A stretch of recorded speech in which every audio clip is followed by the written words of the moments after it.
Hello बच्चों, कक्षा 6 विज्ञान विषय के अंतर्गत पाठ स्वच्छता की ओर बढ़ते कदम के दूसरे भाग में आपका स्वागत है। पिछले वीडियो में हमने जाना कचरे का निपटान कैसे किया जाता है, कंपोस्ट या कंपोस्टिंग क्या है, विद्यालय में कचरे का निपटान कैसे कर सकते हैं तथा वर्मी कंपोस्टिंग क्या है। सबसे पहले हम जानेंगे जैव निम्नीकरणीय एवं जैव अनिम्नीकरणीय किसे कहते हैं।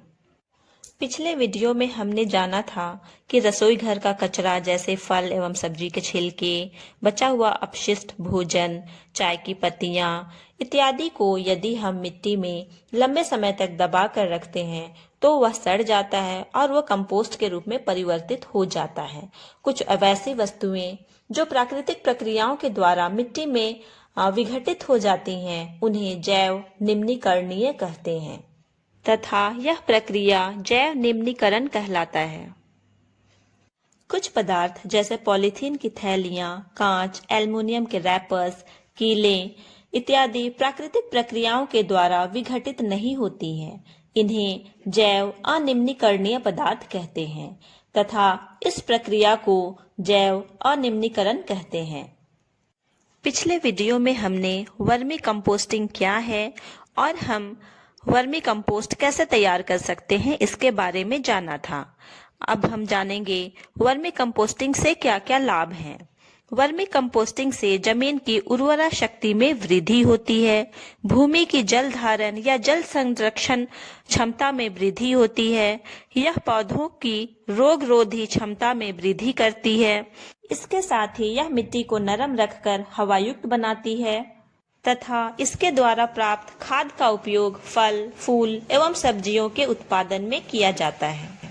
बच्चों, हम अपने आसपास के अवशिष्ट पदार्थों से हस्तकर्म के द्वारा कई उपयोगी वस्तुएं बनाकर उनको उपयोग में ला सकते हैं। जैसे रद्दी कागज के उपयोग से टोकरी, मुखौटा, पेन स्टैंड, गुड़िया आदि। प्लास्टिक की बोतल जिन्हें उपयोग के उपरांत कचरे की तरफ फेंक दिया जाता है, उनसे सजावट की वस्तुएं बनाना, गमला बनाना आदि। उपयोग के उपरांत बचे प्लास्टिक से घर में उपयोग के लिए डिजाइनदार चटाई या अन्य उपयोगी वस्तुएं बनाना। चॉकलेट खाने के बाद उसके पन्नी से फूलों की माला, गुड़िया या अन्य डिजाइन बनाना।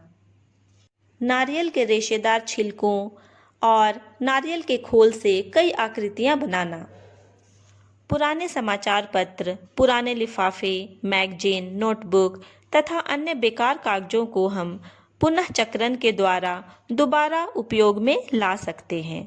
बच्चों, आपको पता है 1 टन समाचार पत्र बनाने के लिए लगभग 12 पेड़ काटे जाते हैं। सुबह उठने से लेकर देर रात सोने तक हम जिन वस्तुओं का उपयोग करते हैं, उन वस्तुओं में ज़्यादातर वस्तुएं प्लास्टिक की बनी होती हैं। प्लास्टिक आज के संसार का महत्वपूर्ण पदार्थ है, या यूँ कह सकते हैं कि आज का युग प्लास्टिक का युग है। यही कारण है कि प्लास्टिक को वरदान के रूप में जाना जाता है। आइए जानते हैं प्लास्टिक को वरदान के रूप में क्यों जाना जाता है। इसका कारण है प्लास्टिक का तापरोधक होना, इसमें दीमक और जंग का नहीं लगना, प्लास्टिक से बने सामान का काफ़ी सस्ता होना और इससे बने सामान का वजन कम होना। प्लास्टिक का उपयोग संभवतः स्वयं कोई विशेष समस्या उत्पन्न नहीं करता।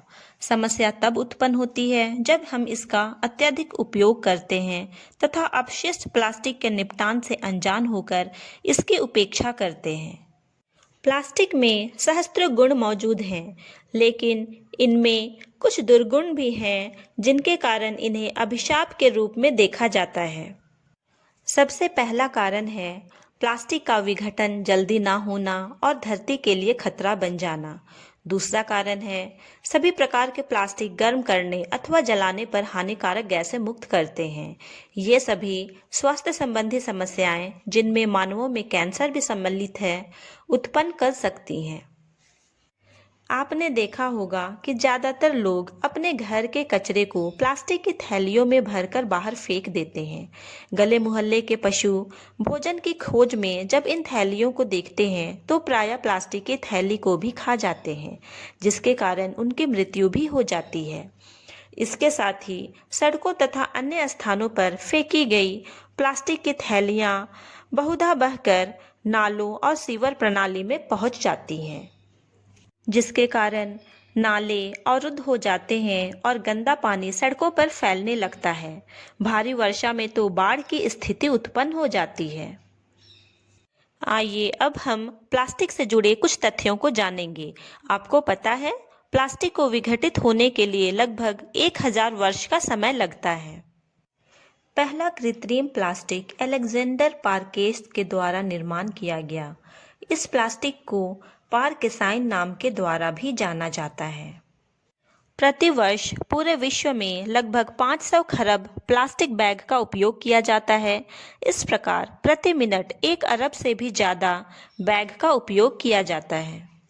सरकारी आदेशानुसार न्यूनतम 40 माइक्रोन मोटाई वाले प्लास्टिक का ही उपयोग किया जा सकता है, क्योंकि इसका पुनः चक्रण किया जा सकता है। बच्चों, अब आप समझ गए होंगे कि प्लास्टिक का उचित एवं विवेकपूर्ण उपयोग इसे हमारे लिए वरदान बना देता है, किंतु इसका अधिक एवं अविवेकपूर्ण उपयोग इसे हमारे लिए अभिशाप भी बना देता है। आइए अब हम सभी जानेंगे कि सभी मिलकर कचरे का निपटान कैसे कर सकते हैं। प्लास्टिक की थैलियों को कम से कम उपयोग में लाया जाए। खरीदारी के लिए बाजार जाते समय कपड़े अथवा जूट का थैला का उपयोग किया जाए। उपयोग के पश्चात प्लास्टिक की थैलियों को इधर उधर ना फेंका जाए। प्लास्टिक की थैलियों और अन्य प्लास्टिक की वस्तुओं को ना जलाया जाए। कचरे को प्लास्टिक की थैलियों में ना भरा जाए और न बाहर फेंका जाए। वर्मी कंपोस्टिंग का उपयोग कर रसोई के अपशिष्ट का विवेकपूर्ण निपटान किया जाए। कागज पुनः चक्रित कर उपयोग किया जाए। कागज के दोनों ओर लिखा जाए। रफ कार्य के लिए अभ्यास पुस्तिका में बिना लिखे छूटे कागजों का उपयोग किया जाए। और इसके साथ ही अपने परिवार, मित्रों एवं अन्य व्यक्तियों को विभिन्न प्रकार के अपशिष्टों के निपटान के लिए उचित आचरणों का पालन करने के लिए प्रेरित किया जाए।